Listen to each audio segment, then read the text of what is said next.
You know, time really flies, doesn't it? It only felt like yesterday when England was playing against Croatia in the semi-final of the 2018 World Cup. This was a chance for England to make it to the final, their first ever since 1966. A tournament that started with humble expectations turned into a genuine hope for England. This is when all you heard was "It's Coming Home" on repeat, which I gotta say is quite a catchy song, even for me as a neutral.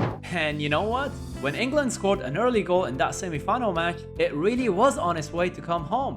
That being said, Croatia won the game and went to the final, with England crashing out of the World Cup. Say what you will about England's path to the semi-finals, but one thing's for sure, it's been a while since they've had that kind of a positive vibe with the national team. And after a positive Euros, where they made it all the way to the final, they're looking to build on the successes of the past two tournaments. With the World Cup about to start soon, all eyes are on England again. After all, this is not just any England side. This England team is regarded as the golden generation.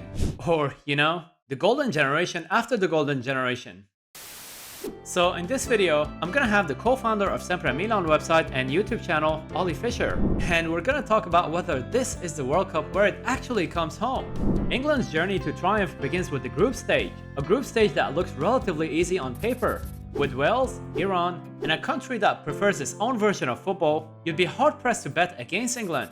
That being said, if there's one thing that I've learned from watching international tournaments, it's how unpredictable it could be. Who do you think is England's trickiest opponent in the group? Wales for me, without a doubt.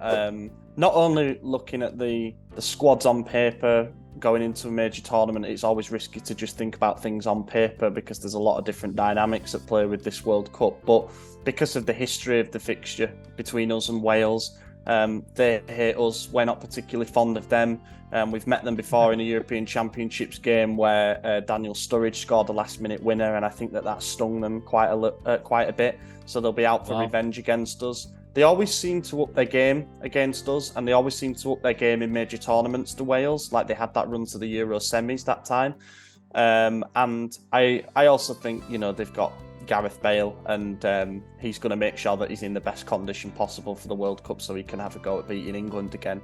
The USA their supporters will probably think that they've got a legitimate shot at finishing second in the group. And I think the game between USA and Wales will be a good one. And that's not to say that we automatically win the group either. I just have them as edging USA for the trickiest opponent. And then who knows, Iran might cause some problems, but again, I just think there's a little bit of a gulf between them and the other teams in the group. So I'd go with Wales. So do you see a scenario where England doesn't make it out of the group stage? I do see a scenario where that happens. Oh wow! But I think it's incredibly unlikely. Obviously, given our failings at major tournaments before, it cannot be totally excluded that we completely collapse under the pressure. As I say, there are plenty of dynamics at play here. Like, we've had late injuries that have affected our squad. We're going to be playing in 35-degree heat that quite a lot of the players aren't used to. You know, who knows what could happen when we actually get out there to Qatar. So there is a scenario where perhaps we fail to beat both USA and Wales, so we draw to them, and let's say they beat Iran by a higher margin than what we managed to do. However, as I say, I think it's unlikely. After going all the way to the final in Euro 2020, a hugely talented squad and Harry Maguire are keen to shine on the world stage. With the likes of Harry Kane, Phil Foden, and Mason Mount, England's expected to go far in this tournament. With your head and not your heart, is it coming home? I'd love to say yes. But I can't do it. I think this is the typical English pessimism, really. I do think people misunderstand the meaning of the chant, "It's coming home." It is very self-deprecating in nature. It's very much a nod to the fact that we haven't done anything for years, you know. And people tend to mistake it as arrogance, but it is what it is. There are some gobby English fans, I will admit. But I don't think it is coming home, I'll be honest. There are a few things that just don't line up for us going into this, in my opinion. The injuries are a bit of a setback, as I say, both starting fullbacks being out. The fact it's in Qatar, World Cups outside of Europe tend to be won by teams outside of Europe, with Germany in Brazil being the exception. So that's why I tend to look at the South American sides, Brazil and Argentina, as being probably favourites coming into this. It being mid-season, there's a couple of our forwards who are out of form. the squad selection overall, I don't necessarily agree with everyone that he's taking as well.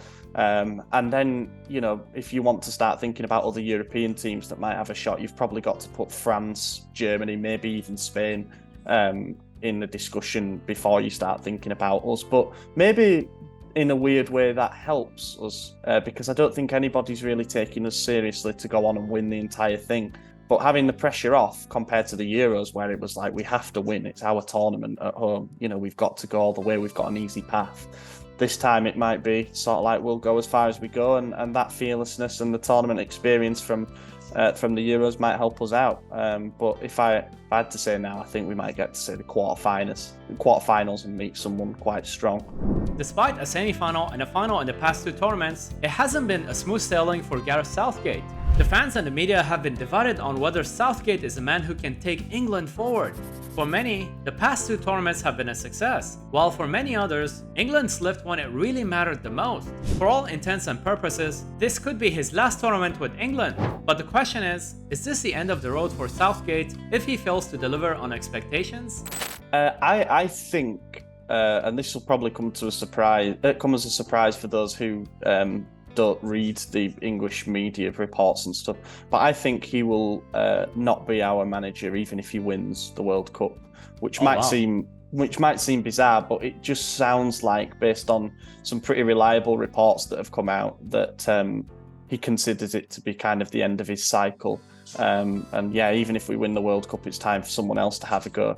I think if we were to massively overperform, which is what it would be, and win the World Cup, there might be some discussions about persuading him to stay, because if he does that, you can't argue with it. You know, he's got credit in the bank then.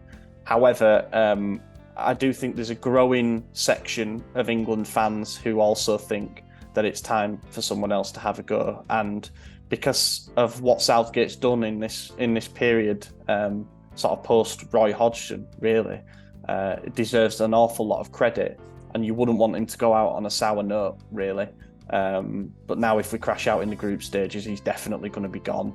And it's just quite an interesting little subplot to come into the tournament with, is that it's widely accepted that this is sort of Southgate's last crack at it. So will the players play up to that, knowing that they want to deliver him some silverware before he goes? Or will it actually just manifest into it being a bit rubbish?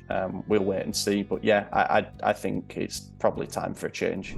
In the end, I gotta ask Ollie the most important question. This is a debate that wars have been fought over, and sadly, lives have been lost, depending on which side of the debate you're on. So here's the question. Pineapple over pizza, yeah or nay? Oh, do you know what? I'm going to give a pretty controversial answer here.